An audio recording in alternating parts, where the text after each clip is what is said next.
How to fix messenger call not running on Android phone. Hello guys, in today's video I'm gonna show you how to fix messenger call not running on Android phone.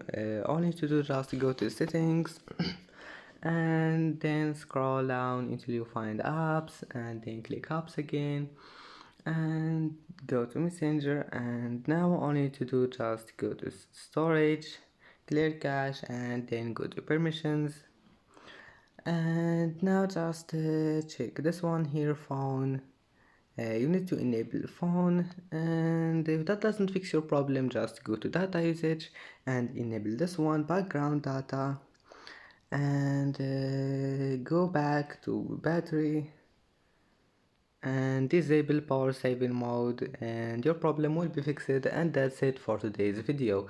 Don't forget like and subscribe, and see you in the next video.